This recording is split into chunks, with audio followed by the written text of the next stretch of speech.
Voilà, merci na bana nzambe nyonso. Nasengi bino pour s'abonner na RK Pro TV pa ya moi nanga Rais Kangi. Donc vous s'abonner pa inaye RK Pro TV. Vous s'abonner ebele massivement de Tolobaka et pour na plus ba émission chrétienne mingi o nzamba sala makazi apesa e makoki ya kochaka kati na bino bana nzambe batant oyo bokoyi ko se retrouver na makambo nzambe. Donc na pesi bino directive bande konanga vous s'abonner na RK Pro TV et pas web bola na makambo nzambe nde bola. Tout ce qui est chrétien, donc des œuvres chrétiennes, pour la nango, pour l'édification, il y a l'église Corps de Christ. J'insiste, RK Pro TV, vous s'abonner massivement pour nous retrouver par ya makamanzam. Na ma par ya ngai mo pende kona bino de la foi et ko leka kuna et pas ya moi na biso Rais Kangi. Que le bon Dieu vous bénisse. Alors, abonnez-vous massivement et surtout n'oubliez pas de décrocher la cloche de notification pour ne rater aucun de nos programmes. RK Pro TV.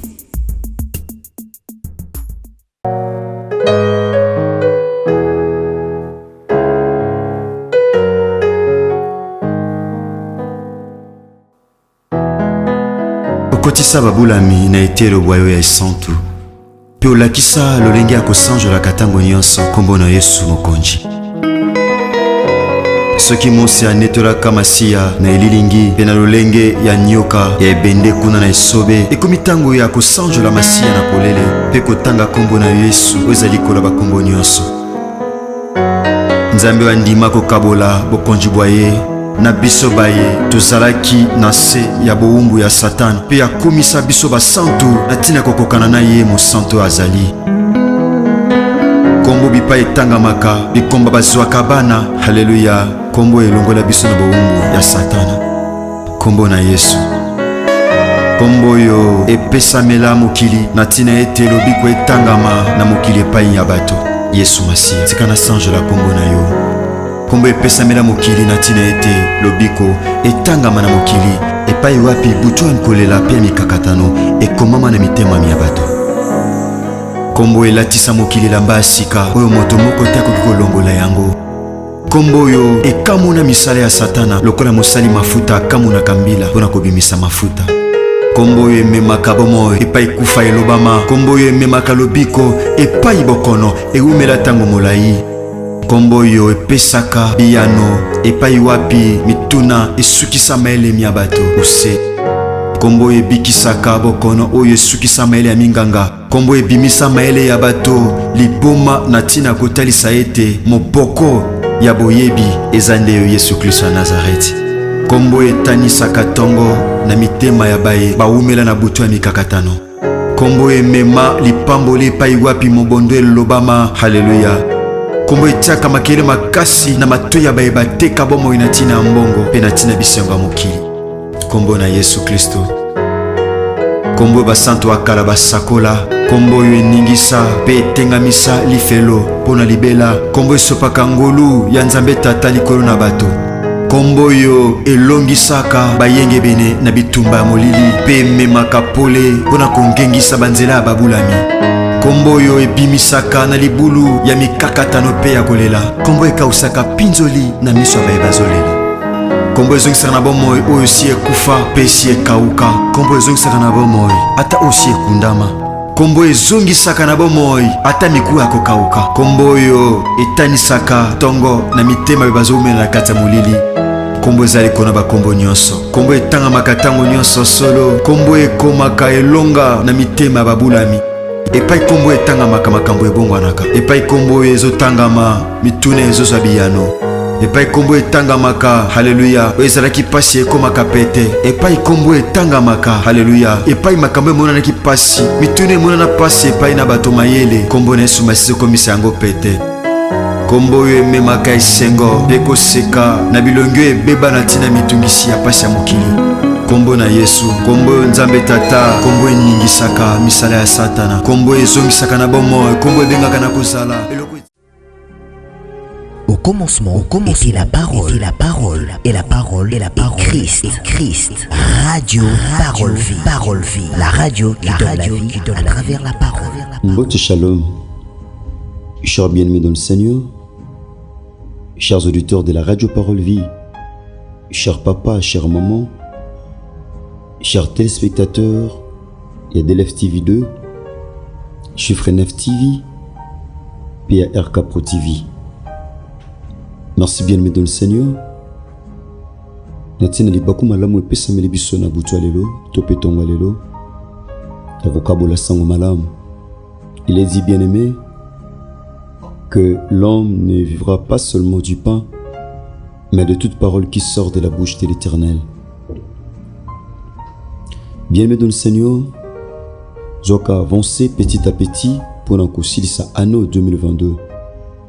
Bien-aimé dans le Seigneur, tozokende malembe natina kosilisa année.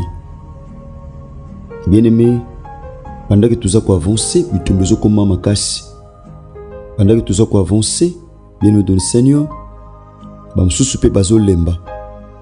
Or la Bible dit dans le livre d'Ésaïe chapitre 40, ceux qui se confient en l'Éternel prennent les ailes comme les aigles. Ils s'envolent et ne se fatiguent point. Somutozo kima en réalité alembaka. Pourquoi? Parce que azako dépenser azobi misaba énergie. Mais na Biblia mutu azokanga mananzambe akotambula kasi olembate. Tobonde lankolo. Seigneur, nous venons encore dans ta présence. Nous voulons partager ta parole. Jérémie a dit, je recueilli tes paroles, je les ai dévorées, et tes paroles ont fait la joie et l'allégresse de mon cœur. Seigneur, plaise à ta volonté ce matin, que ta parole puisse éclairer la vie de celui, Seigneur Dieu de grâce, qui donne toute son attention à ces messages, afin que l'Esprit de Dieu puisse éclairer. Seigneur, je ramène toute pensée captive à l'obéissance de ton œuvre et de la croix. Et à cette parole, au nom de Jésus-Christ de Nazareth, nous avons ainsi prié et déclaré. Amen. Bien-aimés dans le Seigneur, connaissons l'enseignement où tu bandi lelo par la grâce de Dieu, tu kozanango pe lobby par la grâce de Dieu, et samedi tu kubondela de manière à ce que lundi tu banda activité na biso monene au moment likambo ezali un terrestre qui dirige les ciels. Les amis kola le sambo oyo nzamba chipso na mutema to partager ko banda lundi kino vendredi bongo mercredi nde to la off par la grâce de Dieu. Ninge mercredi ya lobi eleki to moni comment le numéro na biso 2 numéros to tindaki mateate et salamaka plus na YouTube to pe na numéro mususu. J'ai pensé tenter ko partager matin ba numéro oyo to zondima par la grâce de Dieu ko lo pesa biso makasi sika. Et le ménégat tout partager Matthieu, un temps où ils allaient chasser par la loi, mais retourner par la grâce de Dieu. Bien-aimé dans le Seigneur, ils ont battu belé pendant que nous avons bas. Loi et benganaye ne sikamoko songolo ou sengela ki azala.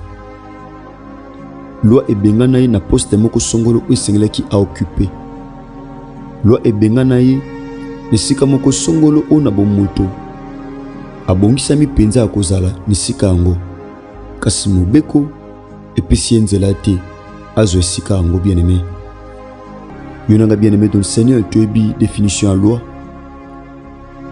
Loi ezaba principe o batu bache pona kokanga batu moko songolo. Tous en a des sortes à loi, tous en a loi physique, et tous en a loi spirituelle. La loi spirituelle, les amis beaucoup ezopesa des avantages na batu moko songolo, puis avantages na batu mususu. Alors que loi les amis beko o batu basangani ba voter pour bango nyonso ba se conformer na yango, alors que spirituellement ce n'est pas le cas. Et c'est ça le thème que nous partageons. Tout autant la Biblia, c'est un enseignement par la grâce de Dieu où ils ont préparé son activité à l'ébosson abisso pour tout ça la malam. Zamba te belé bien dans le Seigneur. Satan a se pélaté à mon aïe en 2023. Tous en a livré à 2 Samuel chapitre 4. Ben premier verset tina 2 peut te rechuter dans 5e verset. La Bible dit ceci: lorsque les fils de Saoul apprit qu'Abner était mort à Hébron, se restèrent sans force et tout Israël furent épouvantés. Le fils de Saül avait des chefs de bande. L'un s'appelait Ban et l'autre Rekab. Ils étaient les fils de Rimon, de Béroth, membre de la tribu de Benjamin. Béroth était en effet considéré comme faisant partie de Benjamin. Verset 5. Il était âgé de 5 ans lorsque arriva de Jezréel la nouvelle de la mort de Saoul et de Jonathan. Sa nourrice le prit et s'enfuit, et comme elle se dépêchait de fuir, elle tomba et resta estropiée. Son nom était Mephibosheth. Bien-aimé dans le Seigneur, toujours chassé par la loi, mais retourné par la grâce de Dieu. La Bible dit dans le livre de Jean chapitre 1er verset 17 que la loi a été donnée par Moïse, mais la grâce et la vérité sont venues par Jésus-Christ. Bien-aimé dans le Seigneur, solo totangi ezali solo ya Mephibosheth. Mephibosheth azalaki mwana ya Jonathan. Jonathan azalaki mwana ya Saül, le tout premier roi na Israël. Bien-aimé dans le Seigneur, Saül azalaki un guerrier. Jonathan de même azalaki pe guerrier. Mephibosheth akola na kati ya palais royal. Ayebi ndenge nzala ezalaka te. Ayebi vi ya pasi ndenge ezalaka te. Pourquoi? Parce que akola na palais royal. Ayebi nde mokonzi aliaka, nde mokonzi alamukaka. Eza makambo oyo aviva na kati ya palais royal. Donc palais royal ezalaki mpona ye ndako ya kofanda, ndako amesanaki kokota kobima, asolaka na roi koko na ye. C'était comme ça. Asolana roi quand tu le veux. Abi comment roi vivaka. Abi nde bamelaka miliki na palais royal. Abi ndenge palais royal fonctionnaka. Donc il avait cette connaissance là, bien aimé dans le Seigneur. Et quoi arriver que bitumbe telemi. Bien aimé, les ana batubele destiné et comment froisser, chiffonner suite à bitumba musu et comment na batuna vie. Jonathan qui n'a na guerre et l'on a Saoul parce que bazalaki ba combattant. Il a fallu babunda parce que natangwa kalata roi bande ko simba mopanga ba tolo topé flèche bande ko bunda. Maintenant le kola Saoul na Jonathan bazaki na bitumba. Bien dans le Seigneur. Tomba zo bunda. Mephibosheth azaki na âge de 5 ans. Azaki no mwana mukie. Bande ko boko la ye. Azaki na maman mbibanda kolandela bomo na ye. Kolia na ye, kobongisama na ye. Azaki na maman mobimba obanda kofuta mbongo po azwa soin na ye. C'était comme ça. Écoutez bien aimé, dans le verset 1er pa etotangi, tangu Saoul a apprendre que Abner a kufaki na Hébron, kwa azalaki soldat munene. Saoul a lembi parce que mutema nezaki na Abner. Azalaki mapinga makasi. Azalaki moko bato bande ko défendre armée, bande ko défendre territoire ya Israël. Bande ko défendre ba intérêt ya nation. Bande ko défendre intérêt ya peuple nzambe. Bande ko bunda, bien-aimé. Saoul tango apprendre liwa Abner. Bien-aimé dans le Seigneur, Saoul maboko lembi. Saoul a commis fatigué. Bien-aimé dans le Seigneur, azaki sans force. Pe Israël nyonso komaki na kati ya kobanga. Bien-aimé dans le Seigneur, bana Saoul bazaki na ba chef mibale o ba kombo na mongo etangami. Bongo na verset 5, tomoni comment tango nourrice topé moboko li ya Mephibosheth a apprendre liwa ya Jonathan na liwa ya Saoul habité na boui basili salibota ou na préservé ata mwana ou na batela ye de manière à ce que libota ou silate. J'aimerais dire à quelqu'un qui me suit ce matin, bien-aimé, ce que ça n'a pas tout télémi pour ravager, pour exterminer les botas. Yo que ça l'a parmi bateau ba otikal. Nzamba pambolo de ko le bien amen. Donc ngolo ba été moi si o abanga ki libota ya Saoul et Sila. Abaki bilembo Sila nanda kwa Saoul. Alinga ki a préservé moi na o Mephibosheth. Le kola zaki na souci wana pi Mephibosheth pas bangaki. Bien-aimé de le Seigneur, parfois ma kamuse comme la biso na vie to ajuster na précipitation. Et même pas conséquences oyo les appels entre guillemets irréparables. Bien-aimé abangi abi peut-être ba koyapi ko boma moano. Akima na yembango avec précipitation, dans verset 5. Et quoi arriver que Mephibosheth ma kolomi balé bukani. Ezana ba tebele ko banga. Réalité moko songolo. Ils ont frappé batu na famille. Bien-aimé dans le Seigneur. Et même ba dégâts musu na kati. Ya nzoto pe d'une manière physique, topé spirituelle. Alors que Nzambe a benga bisote pona kobanga. Dieu ne nous a pas donné un esprit de timidité, mais un esprit de force. Nzambe a pesa bisote molimo à timidité, mais à force. Voilà pourquoi la Bible dit, dans le livre Hébreux chapitre 13 verset 6, c'est donc avec assurance que nous pouvons dire, le Seigneur est mon aide. Je ne craindrai rien. Que peut me faire un homme? Na boye na assurance nyonso nde sengeli toloba makambo. Yawe aza mosungi nanga.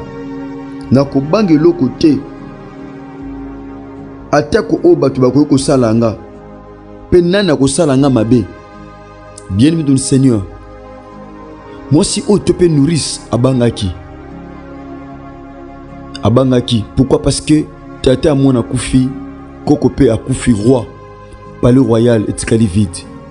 Il n'y a plus de roi. Bakondi bazali sauté. Principe a koufi. Roi pas koufi. Mama bina kima na mwana mbang. Okima kimi mbangu na mwana. Bien-aimé dans le Seigneur.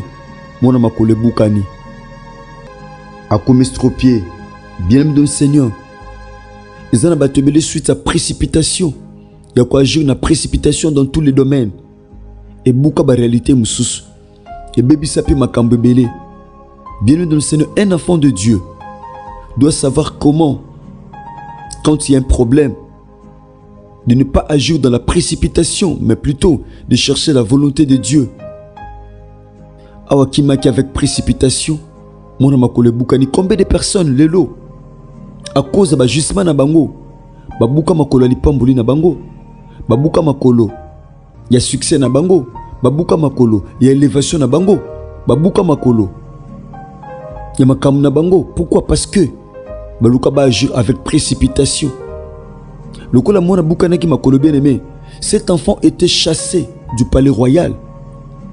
Moi quand on a palais royal les a quitté. Pourquoi? Parce que makolo bukana. Et ça batubele pendant que je parle. A comment chassé, vu, état ou a comment nango. Et puis si nzela tazanakata palais royal. Il y avait une loi à l'époque où il y avait stipulé. Moutoazan infirmité nanzoto. Infirmité corporelle. A quoi jamais cocotte n'a pas le royal. Et ngo zalandeti sacrilège. Bien-aimé dans le Seigneur. Moi quand n'a pas le royal les a quitté abimi. Ba kimi nae. Tata koufi. Koko pe a koufi. Je me dis à quelqu'un, bien-aimé dans le Seigneur. Celui tata zate, maman zate. Mais ça na tata moko. Il y a un roi. Waza kapwa ko zongi sabso na kata palais royal. Waza kapwa ko zongi sabiso. Ata physiquement, n'engene biso mon frère, ma soeur. Il y a un père. Ce qui t'attend au coco, oh, c'est que bako tabiso na palais royal, bien-aimé de le Seigneur. Bazali sauté, mais il y a un roi des rois. Baza kapaba koko tisabiso. Nakata palais royal, bien-aimé. Il y a un Dieu. Ata batubauli ngababi miso. Okota 2023 te. Batubabi yoko kota te. Yoko sepelate. Pourquoi? Parce qu'ils ont le loko moko oyeye et pétion zelate. Mais je voudrais dire à quelqu'un qui me suit ce matin, il y a un Dieu. Oiseau Zelayo na liboto na 2023. Oiseau Zelayo mon frère, oiseau Zelayo ma soeur.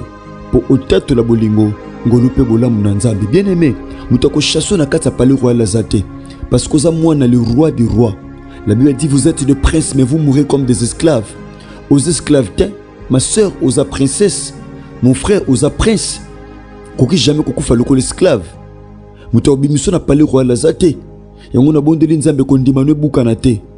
Kondima na yo ekoya te. Simba tong nesu kondima. Zala na assurance. Longola kobanga, ça va aller avec Jésus-Christ de Nazareth. Merci bien-aimés dans le Seigneur. Merci chers auditeurs de la radio Parole Vie, chers téléspectateurs. Nous sommes arrivés pratiquement à la fin.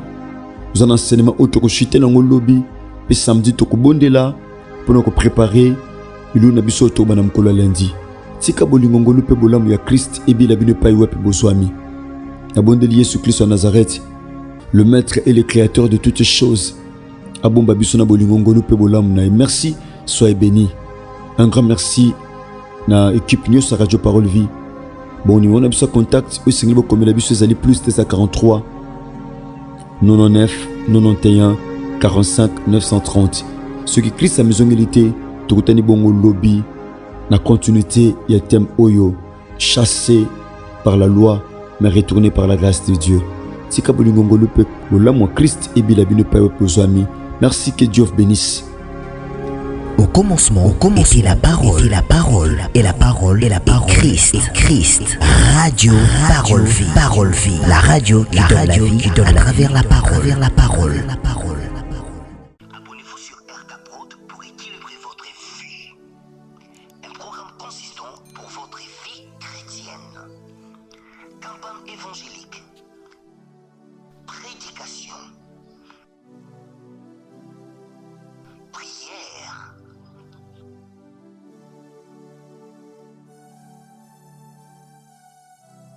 enseignement biblique, divertissement,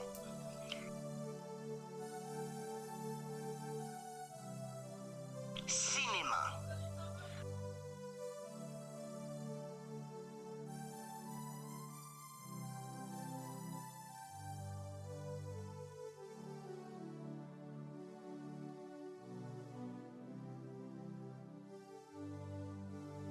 musique. Alors, abonnez-vous et n'oubliez pas de décrocher la cloche des notifications pour être informé à tout moment. RK Prod TV.